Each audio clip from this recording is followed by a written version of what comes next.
AMH, AFC ఏంటి? ఈ doctor Greek and Latin మాట్లాడుతున్నారని అనుకుంటున్నారా? ప్రతి ఆడవాళ్ళు తెలుసుకోవాల్సిన ముఖ్యమైన వర్డ్స్ ఇవి.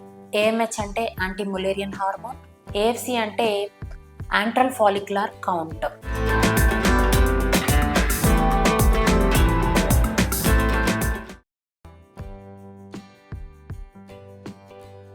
సో ఇవి రెండు, ఒకటి రక్తం టెస్ట్, ఇంకొకటి స్కాన్ చేసిన తర్వాత స్కాన్ లో కనిపించే విషయము.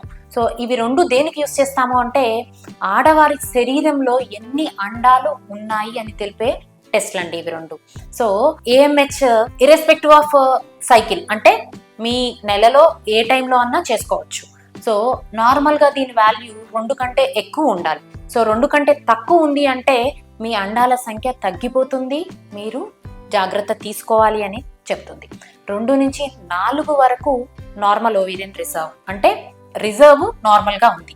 సో ప్రెగ్నెన్సీ కోసము న్యాచురల్గా ప్రయత్నం చేయాలా లేదా అనేది మీ వయస్సు, దాంపత్య జీవితము, ఇంకా హార్మోన్ టెస్ట్లు బేస్ చేసుకొని మీకు డాక్టర్ అడ్వైస్ చేస్తారు. అదే 4 కంటే ఎక్కువ ఉంది అంటే అండాల సంఖ్య ఎక్కువగా ఉంది. ఎవరికి ఉంటుందండి అండాల సంఖ్య ఎక్కువగా? పీసీఓడి సమస్య. సో ఇక్కడ సంఖ్య ఎంత ఇంపార్టెంటో పీసీఓడి వాళ్ళలో అండాల క్వాలిటీ కూడా అంతే ఇంపార్టెంట్. సో ఈ 2 బార్డర్స్, అంటే 2 కంటే తక్కువ, 4 కంటే ఎక్కువగా ఉన్నవాళ్ళు ఇద్దరు జాగ్రత్త పడాల్సిన అవసరం ఉంది.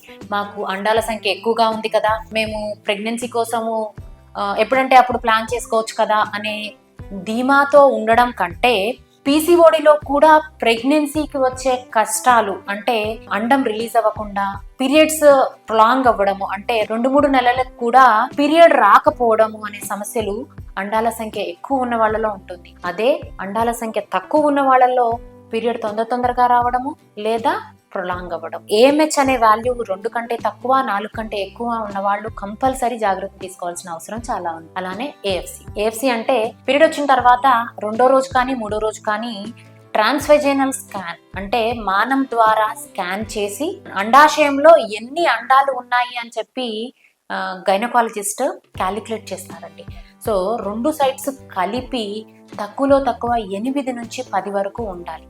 సో డే 2, డే 3 రోజు పీరియడ్ వచ్చిన 2వ రోజు కానీ 3వ రోజు కానీ స్కాన్ చేసినప్పుడు మీ యాంట్రల్ ఫాలిక్యులర్ కౌంట్ ఎంత ఉన్నది అనేది కూడా చాలా చాలా ఇంపార్టెంట్. నెక్స్ట్ అడిగే క్వశ్చన్ ఏంటి అంటే, చాలా మంది మేడం మాకు అండాల సంఖ్య తక్కువగా ఉందన్నారు కదా, మరి వీటిని ఇంప్రూవ్ చేసేదానికి మందులు ఏమన్నా ఉంటే రాసివ్వండి అని అడుగుతారు. ఈ విషయం చెప్పినప్పుడల్లా చాలా బాధేస్తూ ఉంటదండి. ఏంటి అంటే మందులతోటి నయం చేయలేనివి, మందులతోటి ఇంప్రూవ్ చేయలేని కండిషన్స్, ఇంకా చాలా చాలా సైన్స్ కి అంతుబట్టని విషయాలు చాలా చాలా ఉన్నాయి. అండాల సంఖ్య మనము పుట్టినప్పటి నుంచి మన శరీరంలో ఉన్న ఒక ఫిక్స్డ్ నంబర్ ఉంటుంది ఫస్ట్.